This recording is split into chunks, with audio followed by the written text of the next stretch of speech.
Good morning, everybody.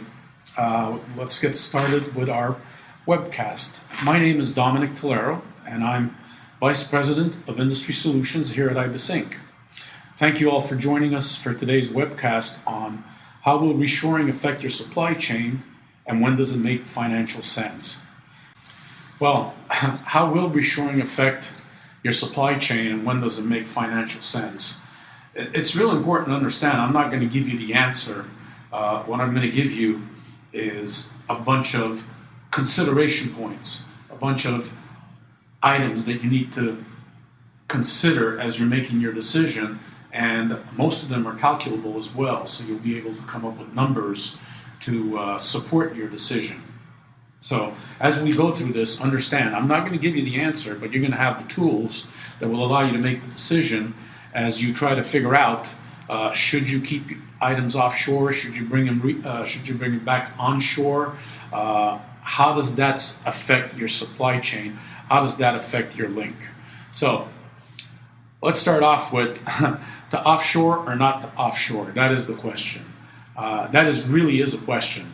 A lot of companies that I talk to have just made assumptions, but have they ever really asked themselves the question, and have they ever really taken the time to reconsider why that decision was made, why they decided to approach their inventory situation that way, their inventory replenishment that way, whether it be for manufacturing or whether it be for just purchasing items outside of their shores in order to meet their goals. Well, historically, if you look at why people went offshore, that was basically one major reason, and that was because the lower cost across their supply chain.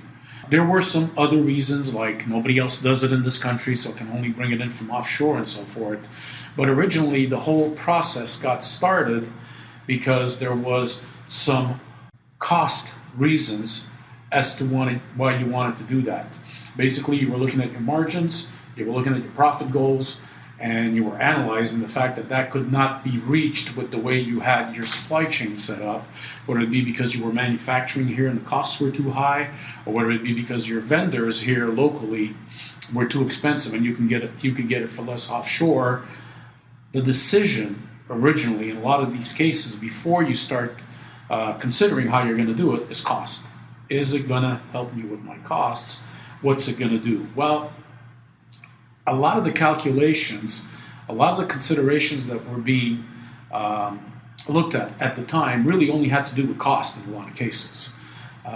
Today we're going to sit down and we're going to look at some of the issues that would mitigate those costs and actually potentially turn it into a more expensive situation rather than a less expensive situation. So, and the reason I say that is because if you look at the way things are today, basically your supply chains have gotten complicated. They've grown. If you look at the supply chain that you had maybe 10 years ago, and you look at the amount of links that made up that supply chain, and then you review that supply chain today, and you look at the amount of links you have in there today, you're going to find it's grown. And at the time that it grew for all the right reasons. Today, are those reasons still adding value? I don't know. That's a question you need to answer yourself. And basically, you have to look at the real value add at each of those decision points, and those decision points have to be attached and have to be calculated and reviewed for each of the links that actually make up your supply chain. So it's important that you take that into account. You're not going to be reviewing the supply chain all in one shot. Each link is a piece of that supply chain, and each link has to be reviewed. So what we're going to do over the next few slides is we're basically going to look at some of the items that you have to take into account, some of the items that you have to consider, some of the items that create costs that may or may not be solved by changing that supply chain, by reviewing the supply chain, in a lot of cases, potentially reshoring some of these items, or at least getting them near shore in some of the areas. So we're going to start out with some very obvious points. I mean, let's start off with some points to consider, which is acts of God. Well, think about it. I think it was last year ago or a couple of years ago, I'm not sure exactly when it was, people had a major issue in the automotive industry. when disruptions were caused by acts of God in the Far East. All of a sudden, you had Toyota, you had Honda, you had all these companies that were getting parts from those places, from those areas, that all of a sudden had no parts. It started affecting their assembly lines here in the U.S. It started causing all kinds of problems. It started making them lose sales. They had to start laying off people. They had overhead costs that they had to absorb anyways. So all of a sudden, you're looking at things such as acts of God, and you'll notice that in a lot of the contracts that you have set up with your suppliers who are overseas, this is one of those things that they actually point out in their contract that there's nothing they can do about. So you really have no recourse, I should say. So if you have a disruption in your supply chain, there's nothing you can do about it. And in their case, they couldn't get the items elsewhere either. So that was a major issue. And that's one of the main things that you really have to consider. If you're getting something from off your shores, how are you going to deal with it? Could be earthquakes, could be tsunamis, could be mudslides, could be so many different things that you have to take into consideration. And how is that going to affect your supply chain? So that's one of the points that I wanted to make. But the other one that comes up next is acts of man. Well, there's a major strike that's been going on the West Coast port workers. Well, that's affected a lot of companies' supply chains.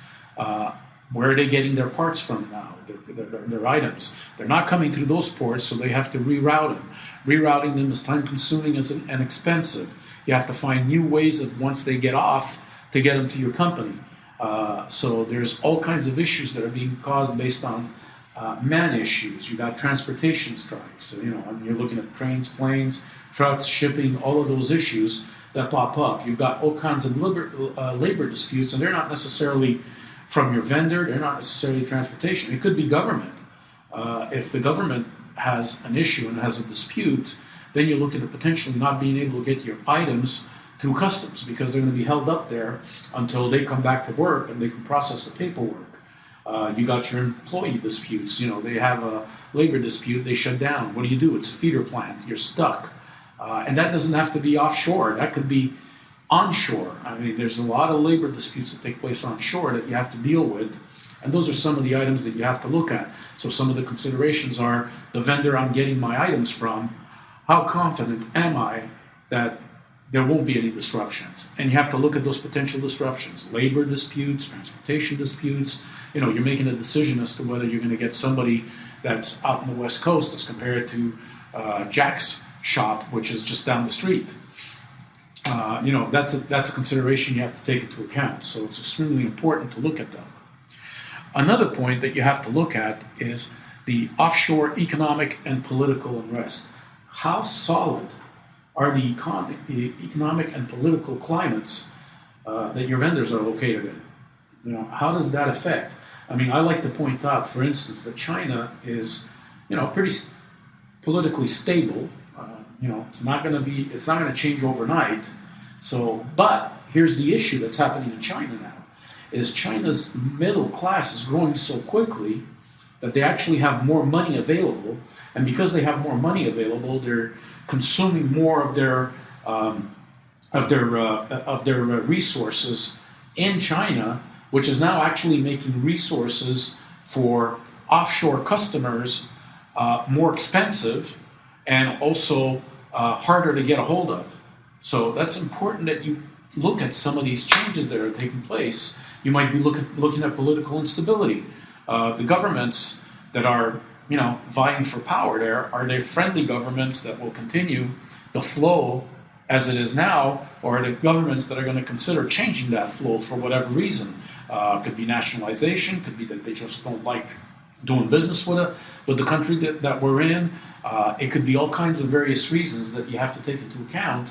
And it could also be the type of governments that have multiple factions in there, and they're always in a minority of some kind of another, and therefore there's always financial and political instability in that country, which is bound to affect the way that they will then make items available and how your vendors will be able to deliver on your requirements. One big consideration right now especially in the distribution world, is consolidations. And there's obviously two types of consolidations. You've got your vendor consolidation and you've got your competitive. Your competitors are consolidating. Let's start with the vendor consolidation. I've lived through situations where consolidations from one of my vendors has caused shortages for us. And there's a couple of reasons for that. One is that the new vendor may increase prices, which is not acceptable to us because we're selling at a certain price point, and therefore it's going to start causing a shortage for us, or a loss of revenue, a margin, until we find somebody to replace it.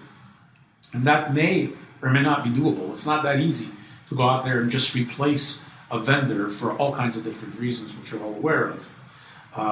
The new vendor may already have distributors in your territory that they do business with. So they don't want to do business with you because they have contracts in place with somebody else. So now what happens? How do you get the parts that you need for your customers? Not just the price, forget the price, because at any price, if you don't have it, the customer is not going to be satisfied. So what do you do at that point? How do you avoid that disruption? How do you consider that disruption? So one of the things that I always talk to with my customers is I always mention, how confident are you that your vendors are not on the block selling themselves, trying to get out of the industry and cashing in on all the work that they've done. It's not always something they're going to tell you, so it's not an easy question to ask. And if you do ask, it's not always going to be a truthful answer. But it's something you should be aware of. And being that you're in that industry, there's always rumors that are flying around. Pay attention to those rumors, because where there's smoke, there's fire. So you got to be aware that there may be something going on there. The last reason that I have here is that customers may have preferences and they may not want to be doing business with that vendor.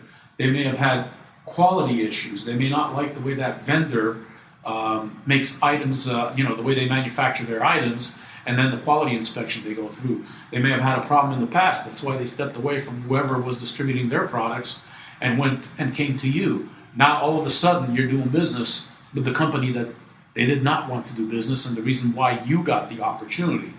Now you got to sit down and you got to reevaluate that, and how do you get around the issues that that's causing, and how do you make sure that you've got the items in stock and do not disrupt your supply chain, do not disrupt your capability of delivering to your customers. Then we were talking, I brought up competitive consolidation. Well, guess what? The next competitor that comes in, having bought out a bunch of your earlier competitors, is now probably larger, more agile, probably has better purchasing power, therefore gets better discounts. There's all kinds of things that you have to look at when the competition comes in, and larger and more agile can definitely be a big issue for you. Larger, as I said, could affect your price sensitivity because they get a better price from somebody else, and who you're getting it from, doesn't want to match that price. They may actually be getting it from the same vendor, which is the situation with a lot of distributors, but you were protected because you were in a different territory. Now they bought somebody in that territory, they're coming into that territory, they're larger than you guys are, they're getting a better discount from the manufacturer. How do you compete with that? How's that going to affect your margins? How's that going to affect how you're going to go to your customers? Because trust me, they're going to be showing up at your customer's door and playing the dollar game as to how they can now sell them the same product at a lesser price and potentially throw more into there because they just came out of an acquisition, they have more money, and they're going in there and they're going to put pressure. They may also have a larger item selection for more complete order support. In other words, this customer was doing business with you because they were buying this item from you, but then there's 15 other items maybe that they couldn't buy from you because you didn't represent those manufacturers, and that was fine at the time. Now this larger competitor comes in. Not only do they represent your product, but they also have, 10 of those 15 items. It makes a lot more sense for the customer to turn around and do business with this new competitive distributor that came in, because now they can place one order from one place, get one delivery, and get everything they need. let's not even talk about the dollars for each of the items, the cost of each of the items, because they're actually saving money now by not having to do multiple receiving, getting multiple trucks, having to follow multiple purchase orders, having to place multiple purchase orders, and so forth and so on. So there's a lot of advantages for them to turn around and be able to work that way. So that's becoming more and more of a situation in the market. As we know, there's been a lot of consolidation going on, and MDM and all the analyst groups out there, Gartner and so forth, are all predicting a lot more activity in that area. So you have to be aware of how that activity is going to affect you and how you're going to deal with that activity. So you have to keep that in mind and always plan that accordingly. Inventory carrying cost. Well, a lot of people look at, I'm getting it for this price, so I can carry more. But that's not the case when you sit down and start calculating things. First of all, if your lead times increase, we all know, lead time increase, inventory has to increase. Something has to happen in order to make sure that you don't run out and that you meet your requirements that you're going to have. If inventory increases, we all know that carrying costs are going to increase. And we all know that carrying costs is not a small number that we have to deal with. Okay, lending has gone down, so maybe the carrying cost of that may be affected. But on the other hand, you still have your overhead costs, you still have your employee costs, you still have your insurance costs, you still have all of that comes into play, and the more you have of that, the more it's going to cost you. So you got to be aware of those inventory carrying costs, and you got to be aware that as you increase your inventory, you may be affecting your inventory record accuracy. If your inventory record accuracy is affected, costs are going to be affected again, and customer deliveries and satisfaction are going to be affected again. Now, some people will argue that that's an intangible situation, intangible cost. That's, six of one kind, half a dozen of another. It's a cost, regardless of how you're going to define that cost, and it could cause a break in your supply chain. It can also cause a blip in your supply chain where you have too much inventory. So you have to take that into account as you're working with it. And as we talk about those blips and too much inventory, the next point that comes up is physical storage.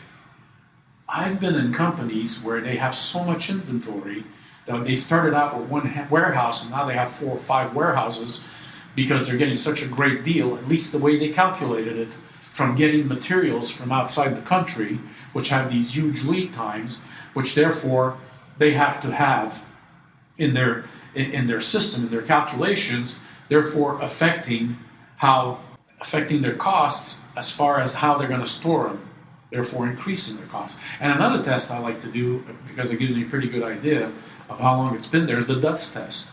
Walk around, swipe your finger across some items. If it comes up dirty, it's been sitting there for too long. Why has it been sitting there for too long? Has it been sitting there for too long because my supply chain requires that it be there a long time, because of my lead times, because of my, that I'm incurring. Insurance, the more inventory you have, the more the insurance is, not just on the inventory that you're carrying, but also on the locations that inventory is in. So those are all points that have to be taken into account.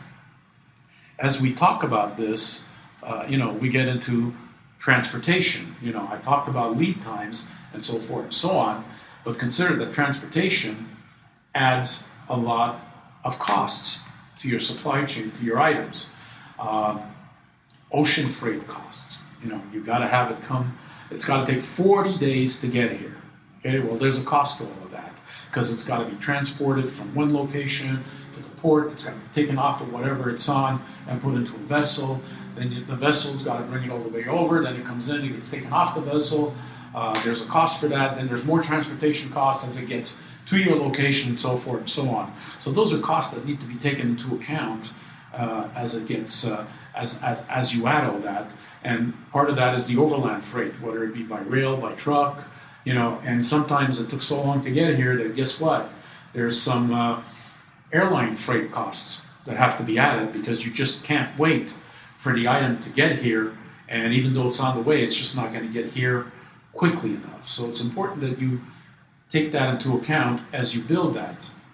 Also, when you talk about ocean freight, another thing you have to take into account is disruptions. There's storms. There's there's piracy. And we've seen examples of those. Your items may be on that ship when that happens. That is not funny, because what happens is you're going to have a major problem replacing that. And that means you're going to be out of stock for a while. How's that going to affect everything? Okay? We talked about longer lead times. Well, anything that increases in lead time is going to automatically, there are no two ways about it. It's going to increase your inventory level because you're going to have to keep more. Okay? And we talked about how the carrying costs and how the storage costs are going to affect that. It's going to increase rush orders, because anytime there's any kind of disruption, or if you happen to sell more that month or in between, deliveries, and now you've got orders coming in, well, how quickly can you replenish them? Not necessarily too quickly. So not only is it going to affect your capability of handling and delivering on rush orders, but it's also going to affect your flexibility, because you're stuck. Where are you going to get those parts from? Are they going to be available somewhere else? Is there somebody that can actually turn around locally and be able to deliver for you?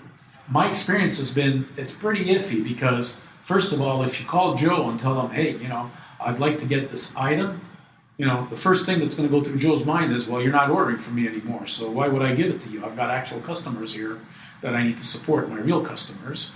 And secondly, Joe's going to turn around and say, hey, you know what? I don't care what you were paying for it, but they don't have it in stock. So it doesn't matter. This is what it's going to cost. And again, then you're looking at profits, you're looking at margins, you're looking at all the negative effects that would have on how you're dealing with your customers, and how you're dealing with the loss of flexibility and the loss of being able to turn things around quicker. Higher replacement costs, that kind of fits in with what I've been talking about just now.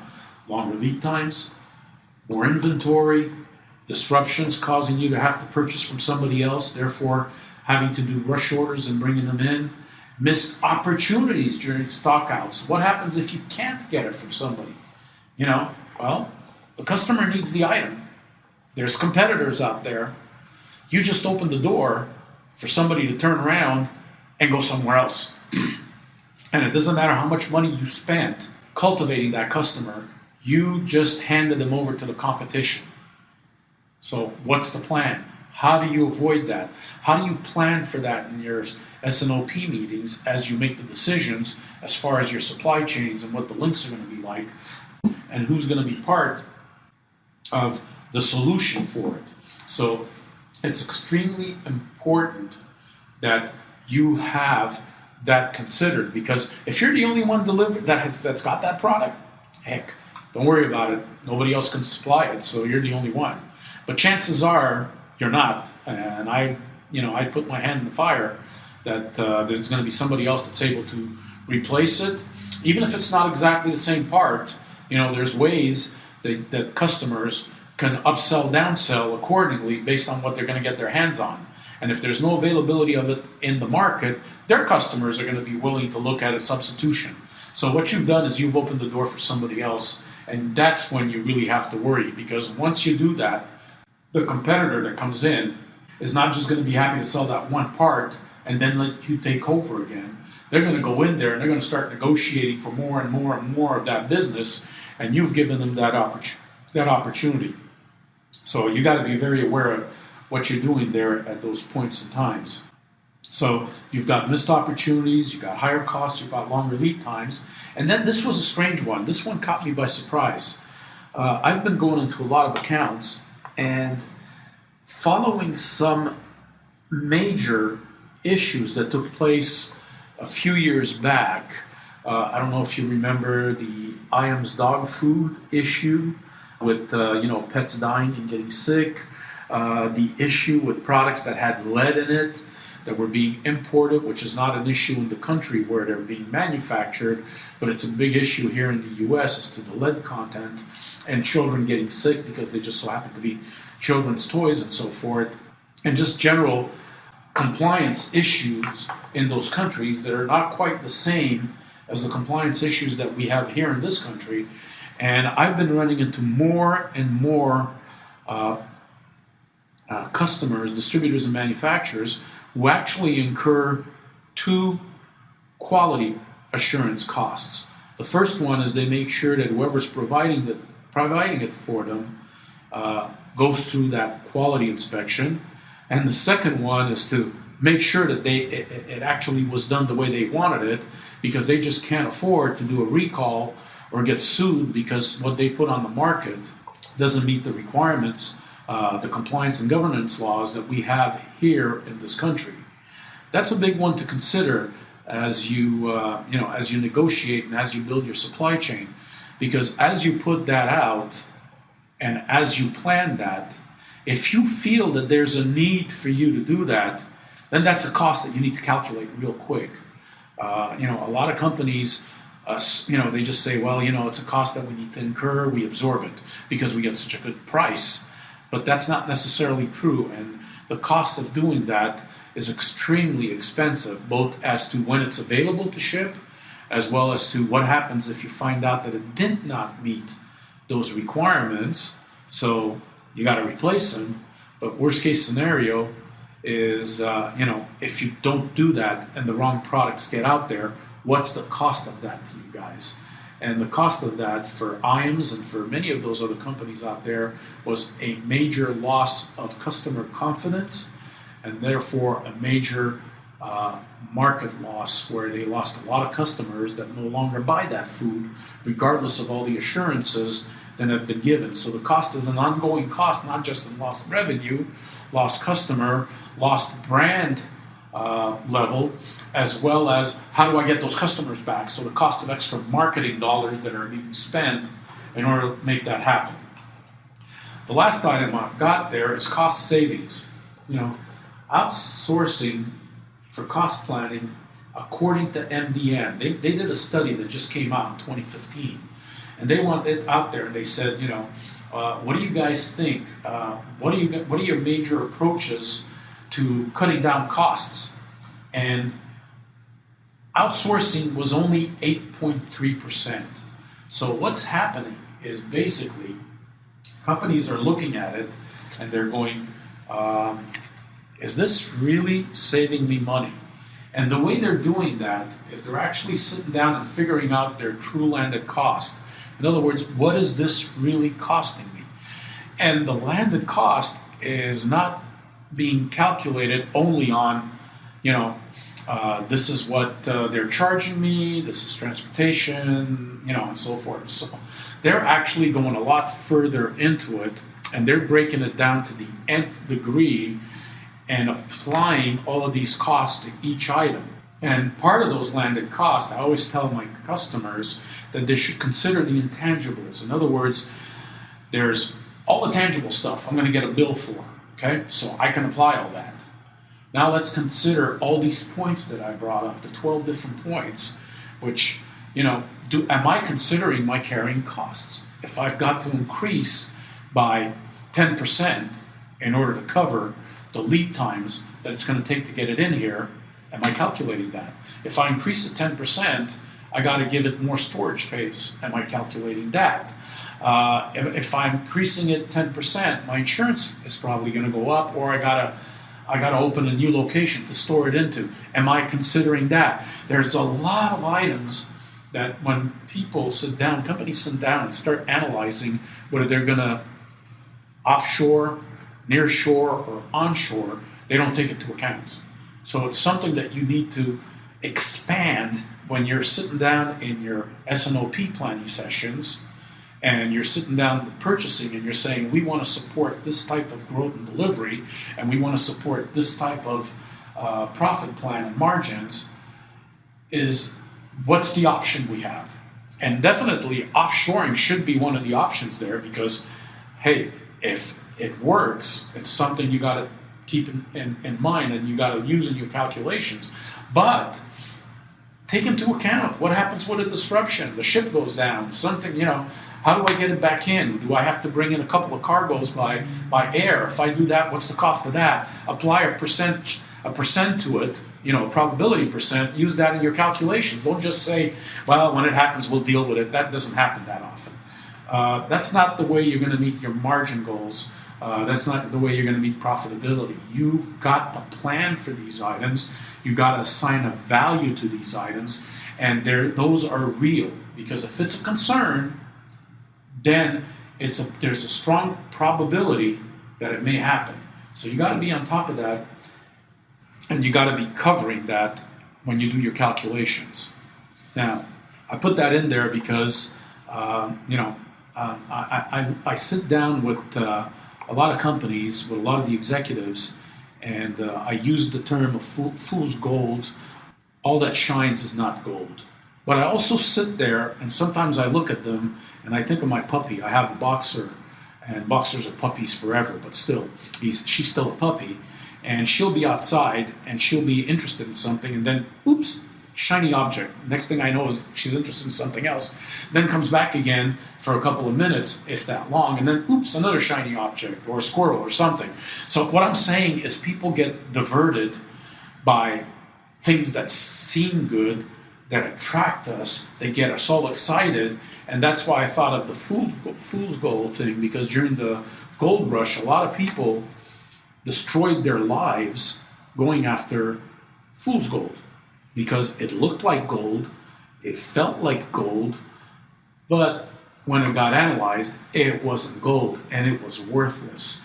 A lot of people have been doing the same thing as far as offshoring or outsourcing their requirements. Don't get excited with the first number you see. Sit down, analyze that number, work through that number, figure out what it is that it comes up to. And don't try to make it best case scenario, because a lot of people try to fit it in. It really looks like such a good deal, therefore let's, go forward with it, because look at all these things here, we're just going to put these numbers here. Don't.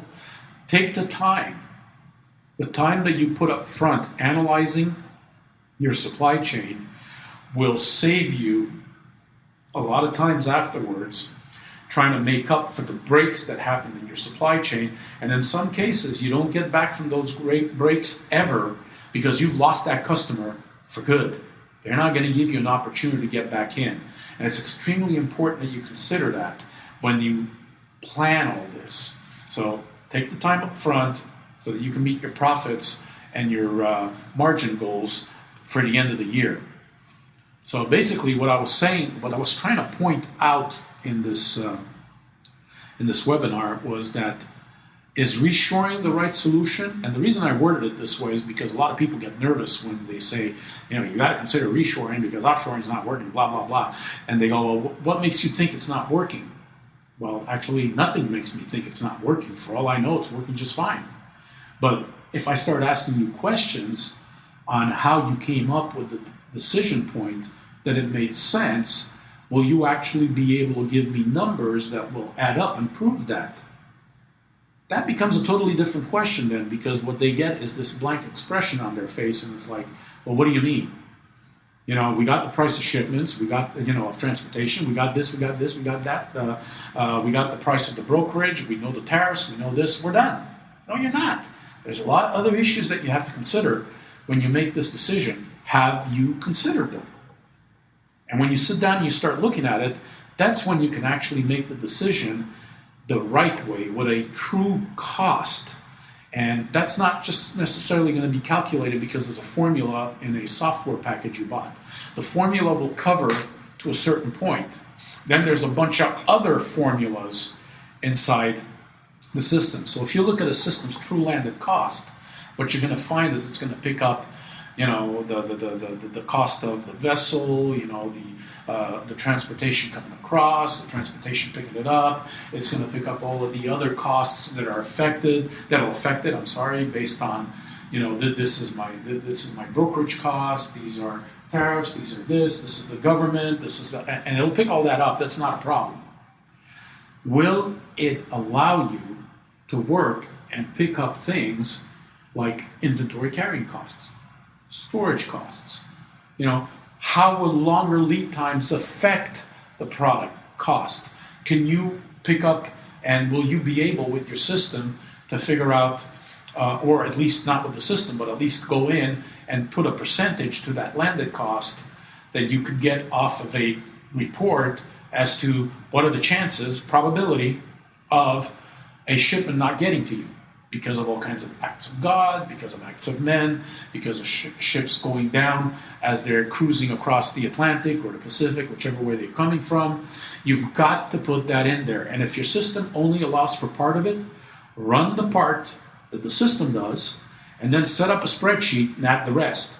That's the only way you're going to get to a true value, to a true landed cost, and that's the only way you can make decisions when somebody like me comes in and tries to be a smart aleck and says, well, should you reshore or should you offshore? Because if you only present the actual costs and don't add in the intangibles, then my answer is going to be you don't know.